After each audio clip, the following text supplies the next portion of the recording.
ಎಲ್ಲಿಂದ ಕರ್ಕೊಂಡ್ಬಂದಿರೋ ಅನ್ನೋ ರೀತಿ ನೋಡ್ತಾರೆ. ಆ್ಯಂಡ್ ಗೊತ್ತಿರೋರು ಕನ್ನಡ ನಟರು, ಕನ್ನಡ ನಡಿಗರು ಅಂತಾರೆ. ಸೊ ಅಷ್ಟು ಅದು ಒಂದೆರಡು ದಿವಸಕ್ಕೆ ಮಾತ್ರ ಅದು ಹೊಸದ್ರಲ್ಲಿ ಶೂಟಿಂಗ್ ರೊಟೀನ್ ಆಗ್ಬಿಟ್ಮೇಲೆ ಅದು ಎಲ್ಲ ಒಂದೇ ಕಲ್ತೋಗ್ಬಿಟ್ಟಿರ್ತೀವಿ. ಸೊ ಇಲ್ಲಿ ವ್ಯತ್ಯಾಸ ಅನ್ನೋದೇನು ಇರಲ್ಲ. ಕೆಲಸ ಅಂತ ಬಂದಾಗ ಹಾಕೋ ಶ್ರಮ ಒಂದೇ. ಅಂಡ್ ಅಲ್ಲಿಯ ಭಾಷೆ, ಅಲ್ಲಿಯ ಶೈಲಿ, ಪದ್ಧತಿಗಳು ಒಂಚೂರು ವ್ಯತ್ಯಾಸ ಆಗ್ಬೋದೇ ವಿನಃ ಬೇರೆ ಏನಿಲ್ಲ. ಅಂಡ್ ಇವತ್ತಿಗೆ ಕನ್ನಡ ಸಿನಿಮಾ ಅಂದ್ರೆ ಒಂದು ಕಾಲ ಇತ್ತು, ಪ್ರಾಬಬ್ಲಿ ಬೇರೆ ಇಂಡಸ್ಟ್ರಿಯವರು ನಮ್ಮನ್ನ ತುಂಬಾ ಚಿಕ್ಕದಾಗಿ ನೋಡ್ತಿದ್ರು, ಸಣ್ಣದಾಗಿ ಅನಿಸೋರು. ಸೊ ಕನ್ನಡ ಇಂಡಸ್ಟ್ರಿ ಕನ್ನಡನ ಒಂಥರ ಏನೋ ಒಂದು ಸ್ವಲ್ಪ ಚಿಕ್ಕ ನೋಟ ಇತ್ತು, ಕಿರುನೋಟ ಅನ್ನೋದಕ್ಕಿಂತ ಕೆಳಗಿತ್ತದು. ಈಗ ಆ ಗಡಿ ಎಲ್ಲ ನಮ್ಮ ಸಿನಿಮಾಗಳು ದಾಟಿಸಿ ತುಂಬಾ ಹೆಮ್ಮೆ ಪಡೋ ಮಟ್ಟಕ್ಕೆ, ಎಲ್ಲರೂ ಗರ್ವ ಪಡೋ ಮಟ್ಟಕ್ಕೆ ತಂದ್ಬಿಟ್ಟಿದ್ದಾರೆ. ಕರೆಕ್ಟ್. ಹರಿಪ್ರಿಯ ಅವರೇ, ಲವ್ ಲೈಫ್ ಸಿನಿಮಾ ಮುಂದೆ ಹೇಗೆ ಅಂದ್ರೆ ಸಿನಿಮಾಕ್ಕೆ ಮತ್ತೆ ನೀವು ಬರ್ತೀರಿ, ಅವಕಾಶಗಳು ಬರ್ತಾರೆ, ಬರಲ್ಲ ತಳ್ತೀವಿ. ಸಿನಿಮಾಗಳನ್ನು ಮಾಡ್ತೀರಿ? ಖಂಡಿತ ಮಾಡ್ತೀನಿ. ಬಿಕಾಸ್ ಅದು I feel I belong in front of the camera ಅಂತ ಯಾವತ್ತೂ ಅದು ಅನಿಸಿದೆ ನನಗೆ.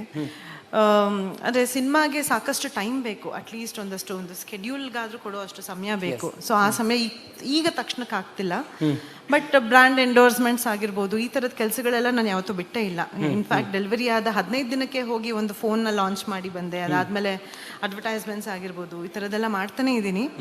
ಸಿನಿಮಾ ಕತೆಗಳನ್ನ ಕೇಳೋಕ್ಕೆ ಶುರು ಮಾಡಿದ್ದೀನಿ. ಸೊ ತುಂಬ ಚೆನ್ನಾಗಿರುವಂಥ ಕತೆ ಮತ್ತು ತಂಡ ಇದ್ರೆ ಮಾತ್ರ ಮತ್ತೆ ಶುರು ಮಾಡ್ತೀನಿ. ಮಾಡಲೇಬೇಕು ಅನ್ನೋ ಒಂದು ಕಾರಣಕ್ಕೆ ಖಂಡಿತ ಮಾಡಲ್ಲ. ಒಂದು ಒಳ್ಳೆ ಸಿನಿಮಾ ಜೊತೆ ವಾಪಸ್ ಬರ್ತೀನಿ. ತಮ್ಮೆಲ್ಲ ಕೆಲಸಗಳಿಗೂ, ತಮ್ಮೆಲ್ಲ ಅವಕಾಶಗಳಿಗೂ, ತಮ್ಮೆಲ್ಲ ನಟನೆಗೂ ತಮ್ಮ ಪತಿ ಹೇಗೆ ತಮಗೆ ಸಹಕರಿಸ್ತಾರೆ ಮತ್ತು ಹೇಗೆ ತಮ್ಮ ಜೊತೆಯಲ್ಲಿ ಎಲ್ಲದಕ್ಕೂ ಸಪೋರ್ಟಿವ್ ಆಗಿರ್ತಾರೆ? He is very supportive. ಈಗ ನಾವಿಬ್ರು ತುಂಬ ಇಂಡಿಪೆಂಡೆಂಟ್ ಪೀಪಲ್. ಸೊ ನಾವೇ ನಮ್ಮ ವೃತ್ತಿ ಬದುಕನ್ನ ನಾವು ಕಟ್ಕೊಂಡು ಬಂದಿರೋಂಥವ್ರು. ನಾನು ಇಂಡಿವಿಜುವಲ್ ಆಗಿ, ಅವರು ಇಂಡಿವಿಜುವಲ್ ಆಗಿ. ಸೊ ನಮ್ಮ ಸಿನಿಮಾದ ಡಿಸಿಷನ್ಸ್ನ ನಾವೇ ತಗೋತೀವಿ, ಬಟ್ ಒಪಿನಿಯನ್ಸ್ನ ತಗೋತೀವಿ, ಶೇರ್ ಮಾಡ್ಕೋತೀವಿ. ಅವ್ರು ಯಾವುದೇ ಒಂದು ಕತೆ ಕೇಳಿದ್ರು ನಾನು ತುಂಬಾ ಕ್ಯೂರಿಯಾಸಿಟಿಯಿಂದ ಕೇಳ್ತೀನಿ, ಹೇಗಿತ್ತು ಕತೆ, ಚೆನ್ನಾಗಿತ್ತಾ, ಯಾರು ಟೀಮ್ ಮೆಂಬರ್ಸ್, ಯಾರು, ನಿಮ್ಮ ಪಾತ್ರ ಹೇಗಿದೆ, ಇವೆಲ್ಲನೂ ನಾನು ಕೇಳ್ತೀನಿ. ಸೊ ಅದೇ ರೀತಿ ನಾನು ಯಾವ್ದಾದ್ರು ಕತೆ ಕೇಳಿದಾಗ ಅವರು ಕೇಳ್ತಾರೆ ಹೀಗೆ ಅಂತ. ಸೊ ಅದ್ರಲ್ಲಿ ಏನಾದ್ರು ಕರೆಕ್ಷನ್ಸು ಅಥವಾ ಚೇಂಜಸ್ಸು ಈ ಥರದ್ದು ಇದ್ರೆ ಚೆನ್ನಾಗಿರುತ್ತಲ್ವಾ ಅಂತ ಕೆಲವು ಸಜೆಷನ್ಸ್ ಒಬ್ರಿಗೊಬ್ರು ಕೊಟ್ಕೋತೀವಿ. ಸೊ ಅದು ಬಿಟ್ಟು ನಾವು ಡಿಸಿಷನ್ಸ್ ಅವ್ರ ಪರವಾಗಿ ನಾನು ಡಿಸಿಷನ್, ನನ್ನ ಪರವಾಗಿ ಅವ್ರ ಡಿಸಿಷನ್, ಕೆರಿಯರ್ ವೈಸ್ ನಾವು ತಗೊಳ್ಳಲ್ಲ. ಕರೆಕ್ಟ್. ಸೊ ಇದನ್ನ ಮಾಡಬೇಡ ಅಂತ ಒಬ್ರಿಗೊಬ್ರು ಹೇಳಲ್ಲ. ಯಾವ ಪಾತ್ರ ಮಾಡಬೇಕು ಅಂತ ತಮ್ಗೇನಾದ್ರು ಆಸೆ ಇದೆ ಮುಂದೆ, ಇಂಥದ್ದೊಂದು ಪಾತ್ರ ನಾನು ಮಾಡಬೇಕು ಅಂತೇಳಿ ಏನಾದ್ರು? I am very fortunate. ನಾನು ಹೀರೋಯಿನ್ ಆಗಬೇಕು ಅಂತ ಅನ್ಕೊಂಡು ಬಂದವಳಲ್ಲ. ಸೊ ಬಂದಮೇಲೆ I am very very lucky. ಈ ಜನ್ರೇಷನ್ ಹೀರೋಯಿನ್ಸ್ ಅಲ್ಲಿ ಸೊ ಇಷ್ಟು ಪಾತ್ರಗಳು ಎಲ್ಲರಿಗೂ ಸಿಕ್ಕಿದ್ಯೋ ಇಲ್ವೋ ಗೊತ್ತಿಲ್ಲ. ಒಂದು ಬಿ ಕಾಲೇಜ್ ಗೋಯಿಂಗ್ ಅಥವಾ ಒಂದು ಹೌಸ್ ವೈಫ್ ಆಗಿರ್ಬೋದು, ಹಿಸ್ಟಾರಿಕಲ್ ಮೈಥಲಾಜಿಕಲ್ ಅಥವಾ ಕಾಲ್ ಗರ್ಲ್ ಆಗಿರ್ಬೋದು, ಒಂದು ಪೊಲೀಸ್ ಆಗಿರ್ಬೋದು, ಈ ಥರದ್ದು ಪ್ರತಿಯೊಂದು ಪಾತ್ರನೂ ನಾನು ನಿಭಾಯಿಸಬಲ್ಲೆ ಅಂತ ಡಿರೆಕ್ಟರ್ಸ್ ನನ್ನ ಚೂಸ್ ಮಾಡಿದ್ರಲ್ವಾ. ಸೊ ಅವರೆಲ್ಲರಿಗೂ ಥ್ಯಾಂಕ್ಸ್. ಸೊ ನನ್ನ ನಂಬಿ ದುಡ್ಡು ಹಾಕಿದ್ರಲ್ವಾ ನಮ್ಮ ಪ್ರೊಡ್ಯೂಸರ್ಸ್ಗೆ ಥ್ಯಾಂಕ್ಸ್. ಸೊ ನನ್ನ ಇಷ್ಟಪಟ್ಟು ಇಷ್ಟು ದೂರ ಕರ್ಕೊಂಡ್ಬಂದಂಥ ಆಡಿಯನ್ಸ್ಗೆ ಥ್ಯಾಂಕ್ಸ್. ಸೊ ನಾನು ಆಸೆ ಪಡೋಕ್ಕಿಂತ ಮುಂಚೆನೆ ನನಗೆ ಆ ಥರ ಪಾತ್ರಗಳೆಲ್ಲ ಸಿಕ್ಕಿದೆ. ಸೊ ಈಗ ಆ ಥರದ್ದು ಕನಸಿದ್ದು ಅದು ಆ ಥರದ್ದು ಯಾವುದೂ ಇಲ್ಲ. ಸೊ ಒಂದಷ್ಟು ಡಿರೆಕ್ಟರ್ಸ್ ಜೊತೆ ಇನ್ನೂ ವರ್ಕ್ ಮಾಡಬೇಕು, ನಾನು ಇನ್ನೂ ಕಲಿಬೇಕು. ಕರೆಕ್ಟ್. ಕೊನೆಯದಾಗಿ ವಸಿಷ್ಠ ಸಿಂಹ ಅವರೇ, ಕನ್ನಡ ಚಿತ್ರರಂಗಕ್ಕೆ ಒಬ್ಬ ನಾಯಕ ನಟ ಬೇಕು ಅಂತೇಳಿ ತಮ್ಗನ್ಸುತ್ತಾ? ಒಬ್ಬ ಅಲ್ಲ, ಹಲವಾರು ನಾಯಕರು ಬೇಕು. ಹಲವಾರು ಜನ ನಾಯಕ ನಟರು, ಹಲವಾರು ಜನ ನಾಯಕಿಯರು, ಹಲವಾರು ನಿರ್ಮಾಪಕರು, ಹಲವಾರು ನಿರ್ದೇಶಕರು, ಅದಕ್ಕೆಲ್ಲಕ್ಕಿಂತ ಮುಖ್ಯವಾಗಿ ಹಲವಾರು ಬರಹಗಾರರು ಬೇಕು. ಯಾಕಂದ್ರೆ ಬರವಣಿಗೆಯಿಂದ ಬಾಕಿದೆಲ್ಲ. ಕರೆಕ್ಟ್. ಸೊ ದುಡ್ಡಿಟ್ಕೊಂಡು ಒಳ್ಳೆ ಬರವಣಿಗೆ ಇಲ್ಲದೆ ಇರೋದ್ರ ಮೇಲೆ ಇನ್ವೆಸ್ಟ್ ಮಾಡೋ ಪ್ರಯೋಜನ ಇಲ್ಲ. ಟ್ಯಾಲೆಂಟ್ ಇದ್ದು ಆ್ಯಕ್ಟ್ ಮಾಡಕ್ಕೆ ಬಂದು ಒಳ್ಳೆ ಸ್ಕ್ರಿಪ್ಟು ಪಾತ್ರ ಇಲ್ಲ ಅಂದ್ರೆ ಪ್ರಯೋಜನ ಇಲ್ಲ. ಎಷ್ಟೇ ಒಳ್ಳೆ ಸ್ಕಿಲ್ ಸೆಟ್ ಇದ್ರು ಒಂದು ನವಿರಾದ ಒಂದು ಚಿತ್ರಕಥೆ ಇಲ್ಲ ಅಂದರೆ ಆ ಕಥೆಯನ್ನು ಡೈರೆಕ್ಟರ್ ಹೇಳಿ ಅದು ಅನರ್ಥ ಆಗುತ್ತೆ. ಸೊ ಒಳ್ಳೆ ಬರಹಗಾರರಾದಿಯಾಗಿ ಎಲ್ಲರೂ ಬೇಕು. ಆ್ಯಂಡ್ ಈ ಥರ ಒಂದಷ್ಟು ಹೀರೋಯಿನ್ಗಳು ಬರಬೇಕು. ಆ್ಯಂಡ್ ಲೈಫಲ್ಲಿ ಏನು ಬೇಕಾದ್ರೂ ವೇಸ್ಟ್ ಆಗ್ಬೋದು, ಟೈಮ್ ವೇಸ್ಟ್ ಆಗ್ಬೋದು. ನಾವೆಲ್ಲರೂ ಒಂದಲ್ಲ ಒಂದು ಮೋಡ್ ಆಫ್ ಎಂಟರ್ಟೈನ್ಮೆಂಟ್ಗೆ ವೇಸ್ಟ್ ಮಾಡ್ತೀವಿ. ದುಡ್ಡು ವೇಸ್ಟ್ ಆಗ್ಬೋದು, ಮತ್ತೆ ದುಡ್ಕೋತೀವಿ. ಪ್ರತಿಭೆ ವೇಸ್ಟ್ ಆಗಬಾರ್ದು. ಯಾಕಂದ್ರೆ ಪ್ರತಿಭೆ ಯಾರಪ್ಪನ ಸ್ವತ್ತು ಅಲ್ಲ, ಎಲ್ಲದೊಂದು USP, ಒಬ್ಬರ ಇಂಡಿವಿಜುವಾಲಿಟಿ ಅವ್ರವ್ರದ್ದೇ ಅದು. ಆ ಥರದವ್ರು ಇನ್ನೊಬ್ರು ಹುಟ್ಟಲ್ಲ, ಆ ಥರದವ್ರು ಇನ್ನೊಬ್ರು ಬರಲ್ಲ. ನೋಡಕ್ ಹೋಲಿಕೆ ಕಾಣ್ಬೋದು ಅಷ್ಟೇ, ಟ್ಯಾಲೆಂಟ್ ಒಂದೇ ಇರಲ್ಲ. So every talent, every local talent should be celebrated. And I wish talents like many talent should come in to the industry. ಜೊತೆಗೆ ಆಗಲೇ ಹೇಳೋದಲ್ಲ, ಅವ್ರು ಆ್ಯಕ್ಟ್ ಮಾಡಿದ್ರೆ ನಾವು ತಳ್ತೀವಿ ಸೆಟ್ಗೆ ಅಂತ. ಸೊ ಅದು ಅದ್ಭುತವಾದ ಟ್ಯಾಲೆಂಟು. ಅಷ್ಟು one of the versatile actress that I have watched on screen. So ಹಾಗಾಗಿ ಪ್ರತಿಭೆ ವೇಸ್ಟ್ ಆಗಬಾರ್ದು ಅಂತ ಗಟ್ಟಿಯಾಗಿ ನಂಬೋನು ನಾನು. ಆಕೆ ನಟನೆ ಮಾಡಲೇಬೇಕು, ನಿಮ್ಮ ಮೂಲಕನೂ ಒತ್ತಾಯ ಮಾಡಬೇಕು. Thank you so much. ಇಷ್ಟೊತ್ತು ನಮ್ಮ ಜೊತೆಲಿ ಕಾರ್ಯಕ್ರಮದಲ್ಲಿ ಭಾಗಿಯಾಗಿ ಮುಕ್ತವಾಗಿ ಮಾತಾಡಿದ್ರಿ. Thank you so much Haripriya ಅವರೇ, ನಿಮಗೂ ಕೂಡ ಥ್ಯಾಂಕ್ ಯು. ಎಲ್ಲಿಂದ ಕರ್ಕೊಂಡ್ಬಂದಿರೋ ಅನ್ನೋ ರೀತಿ ನೋಡ್ತಾರೆ. ಆ್ಯಂಡ್ ಗೊತ್ತಿರೋರು ಕನ್ನಡ ನಟರು, ಕನ್ನಡ ನಡಿಗರು ಅಂತಾರೆ. ಸೊ ಅಷ್ಟು ಅದು ಒಂದೆರಡು ದಿವಸಕ್ಕೆ ಮಾತ್ರ ಅದು ಹೋದ ಹೊಸದ್ರಲ್ಲಿ. ಶೂಟಿಂಗ್ ರೊಟೀನ್ ಆಗ್ಬಿಟ್ಮೇಲೆ ಅದು ಎಲ್ಲ ಒಂದೇ ಕಲ್ತೋಗ್ಬಿಟ್ಟಿರ್ತೀವಿ. ಸೊ ಇಲ್ಲಿ ವ್ಯತ್ಯಾಸ ಅನ್ನೋದೇನು ಇರಲ್ಲ. ಕೆಲಸ ಅಂತ ಬಂದಾಗ ಹಾಕೋ ಶ್ರಮ ಒಂದೇ. ಅಂಡ್ ಅಲ್ಲಿಯ ಭಾಷೆ, ಅಲ್ಲಿಯ ಶೈಲಿ, ಪದ್ಧತಿಗಳು ಒಂಚೂರು ವ್ಯತ್ಯಾಸ ಆಗ್ಬೋದೇ ವಿನಃ ಬೇರೆ ಏನಿಲ್ಲ. ಅಂಡ್ ಇವತ್ತಿಗೆ ಕನ್ನಡ ಸಿನಿಮಾ ಅಂದ್ರೆ ಒಂದು ಕಾಲ ಇತ್ತು, ಪ್ರಾಬಬ್ಲಿ ಬೇರೆ ಇಂಡಸ್ಟ್ರಿ ಅವರು ನಮ್ಮನ್ನ ತುಂಬಾ ಚಿಕ್ಕದಾಗಿ ನೋಡ್ತಿದ್ರು, ಸಣ್ಣದಾಗಿ ಅನಿಸೋರು. ಸೊ ಕನ್ನಡ ಇಂಡಸ್ಟ್ರಿ ಕನ್ನಡನ ಅನ್ನೋ ಒಂಥರ ಏನೋ ಒಂದು ಸ್ವಲ್ಪ ಚಿಕ್ಕ ನೋಟ ಇತ್ತು, ಕಿರುನೋಟ ಅನ್ನೋದಕ್ಕಿಂತ ಕೆಳಗಿತ್ತದು. ಈಗ ಆ ಗಡಿ ಎಲ್ಲ ನಮ್ಮ ಸಿನಿಮಾಗಳು ದಾಟಿಸಿ ತುಂಬಾ ಹೆಮ್ಮೆ ಪಡೋ ಮಟ್ಟಕ್ಕೆ, ಎಲ್ಲರೂ ಗರ್ವ ಪಡೋ ಮಟ್ಟಕ್ಕೆ ತಂದ್ಬಿಟ್ಟಿದ್ದಾರೆ. ಕರೆಕ್ಟ್. ಹರಿಪ್ರಿಯ ಅವರೇ, ಲವ್, ಲೈಫ್, ಸಿನಿಮಾ ಮುಂದೆ ಹೇಗೆ? ಮುಂದೆ ಹೇಗೆ ಅಂದ್ರೆ ಸಿನಿಮಾಕ್ಕೆ ಮತ್ತೆ ನೀವು ಬರ್ತೀರಿ, ಅವಕಾಶಗಳು ಬರ್ತಾರೆ, ಬರಲಾರು ತಳ್ತೀವಿ. ಸಿನಿಮಾಗಳನ್ನು ಮಾಡ್ತೀರಿ? ಖಂಡಿತ ಮಾಡ್ತೀನಿ. ಬಿಕಾಸ್ ಅದು I feel I belong in front of the camera ಅಂತ ಯಾವತ್ತೂ ಅದು ಅನಿಸಿದೆ ನನಗೆ.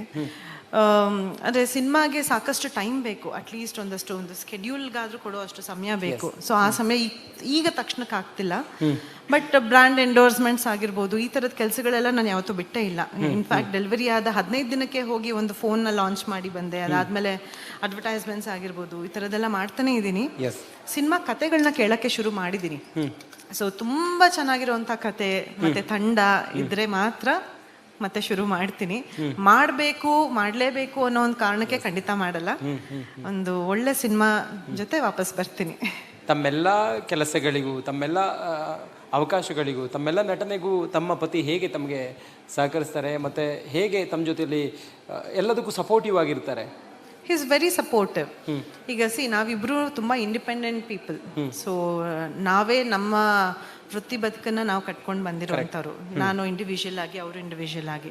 ಸೊ ನಮ್ಮ ಸಿನಿಮಾದ ಡಿಸಿಷನ್ಸ್ನ ನಾವೇ ತಗೋತೀವಿ, ಬಟ್ ಒಪಿನಿಯನ್ಸ್ನ ತಗೋತೀವಿ, ಶೇರ್ ಮಾಡ್ಕೋತೀವಿ. ಅವ್ರು ಯಾವುದೇ ಒಂದು ಕತೆ ಕೇಳಿದ್ರು ನಾನು ತುಂಬಾ ಕ್ಯೂರಿಯಾಸಿಟಿಯಿಂದ ಕೇಳ್ತೀನಿ, ಹೇಗಿತ್ತು ಕತೆ, ಚೆನ್ನಾಗಿತ್ತಾ, ಯಾರು ಟೀಮ್ ಮೆಂಬರ್ಸ್, ಯಾರು, ನಿಮ್ಮ ಪಾತ್ರ ಹೇಗಿದೆ, ಇವೆಲ್ಲನೂ ನಾನು ಕೇಳ್ತೀನಿ. ಸೊ ಅದೇ ರೀತಿ ನಾನು ಯಾವ್ದಾದ್ರು ಕತೆ ಕೇಳಿದಾಗ ಅವರು ಕೇಳ್ತಾರೆ ಹೀಗೆ ಅಂತ. ಸೊ ಅದ್ರಲ್ಲಿ ಏನಾದ್ರು ಕರೆಕ್ಷನ್ಸು ಅಥವಾ ಚೇಂಜಸ್ಸು ಈ ಥರದ್ದು ಇದ್ರೆ ಚೆನ್ನಾಗಿರುತ್ತಲ್ವಾ ಅಂತ ಕೆಲವು ಸಜೆಷನ್ಸ್ ಇಬ್ರು ಒಬ್ರಿಗೊಬ್ರು ಕೊಟ್ಕೋತೀವಿ. ಸೊ ಅದು ಬಿಟ್ಟು ನಾವು ಡಿಸಿಷನ್ಸ್ ಅವ್ರ ಪರವಾಗಿ ನಾನು ಡಿಸಿಷನ್, ನನ್ನ ಪರವಾಗಿ ಅವ್ರ ಡಿಸಿಷನ್, ಕೆರಿಯರ್ ವೈಸ್ ನಾವು ತಗೊಳ್ಳಲ್ಲ. ಕರೆಕ್ಟ್. ಸೊ ಇದನ್ನ ಮಾಡಬೇಡ ಅಂತ ಒಬ್ರಿಗೊಬ್ರು ಹೇಳಲ್ಲ. ಯಾವ ಪಾತ್ರ ಮಾಡಬೇಕು ಅಂತ ತಮ್ಗೇನಾದ್ರು ಆಸೆ ಇದೆ ಮುಂದೆ, ಇಂಥದ್ದೊಂದು ಪಾತ್ರ ನಾನು ಮಾಡಬೇಕು ಅಂತೇಳಿ ಏನಾದ್ರು? I am very fortunate. ನಾನು ಹೀರೋಯಿನ್ ಆಗಬೇಕು ಅಂತ ಅನ್ಕೊಂಡು ಬಂದವಳಲ್ಲ. ಸೊ ಬಂದಮೇಲೆ I am very very lucky. ಈ ಜನರೇಷನ್ ಹೀರೋಯಿನ್ಸ್ ಅಲ್ಲಿ ಸೊ ಇಷ್ಟು ಪಾತ್ರಗಳು ಎಲ್ಲರಿಗೂ ಸಿಕ್ಕಿದ್ಯೋ ಇಲ್ವೋ ಗೊತ್ತಿಲ್ಲ.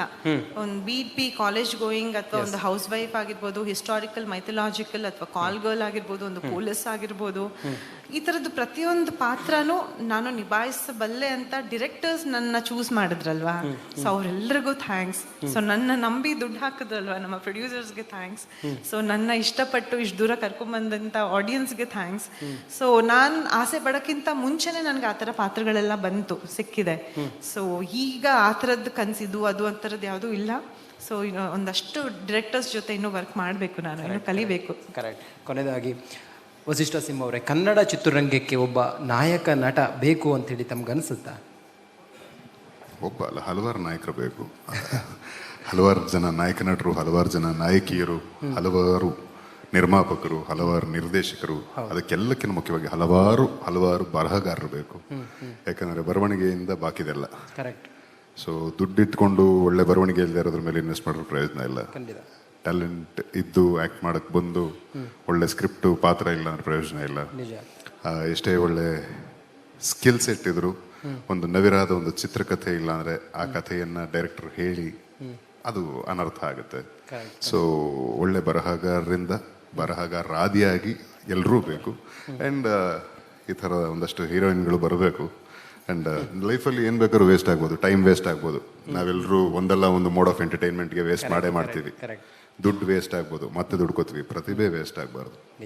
ಯಾಕೆಂದರೆ ಪ್ರತಿಭೆ ಯಾರಪ್ಪನ ಸ್ವತ್ತು ಅಲ್ಲ, ಎಲ್ಲದ ಒಂದು USP, ಒಬ್ಬರ ಇಂಡಿವಿಜುವಾಲಿಟಿ ಅವ್ರವ್ರದ್ದೇ ಅದು. ಆ ಥರದವ್ರು ಇನ್ನೊಬ್ರು ಹುಟ್ಟಲ್ಲ, ಆ ಥರದವ್ರು ಇನ್ನೊಬ್ರು ಬರಲ್ಲ. ನೋಡಕ್ಕೆ ಹೋಲಿಕೆ ಕಾಣ್ಬೋದು ಅಷ್ಟೇ, ಟ್ಯಾಲೆಂಟ್ ಒಂದೇ ಇರಲ್ಲ. So every talent, every local talent should be celebrated. And I wish talents like many talent should come in to the industry. ಜೊತೆಗೆ ಆಗಲೇ ಹೇಳ್ದಲ್ಲ, ಅವ್ರು ಆ್ಯಕ್ಟ್ ಮಾಡಿದ್ರೆ ನಾವು ತಳ್ತೀವಿ ಸೆಟ್ಗೆ ಅಂತ. ಸೊ ಅದು ಅದ್ಭುತವಾದ ಟ್ಯಾಲೆಂಟು. ಅಷ್ಟು one of the versatile actress that I have watched on screen. So ಹಾಗಾಗಿ ಪ್ರತಿಭೆ ವೇಸ್ಟ್ ಆಗಬಾರ್ದು ಅಂತ ಗಟ್ಟಿಯಾಗಿ ನಂಬೋನು ನಾನು. ಆಕೆ ನಟನೆ ಮಾಡಲೇಬೇಕು. ನಿಮ್ಮ ಮೂಲಕನೂ ಒತ್ತಾಯ ಮಾಡಿಬಿಡ್ತೀನಿ. Thank you so much. ಇಷ್ಟೊತ್ತು ನಮ್ಮ ಜೊತೆಲಿ ಕಾರ್ಯಕ್ರಮದಲ್ಲಿ ಭಾಗಿಯಾಗಿ ಮುಕ್ತವಾಗಿ ಮಾತಾಡಿದ್ರಿ. Thank you so much Haripriya ಅವರೇ, ನಿಮಗೂ ಕೂಡ thank you. Co-powered by Canara Bank. Together we can.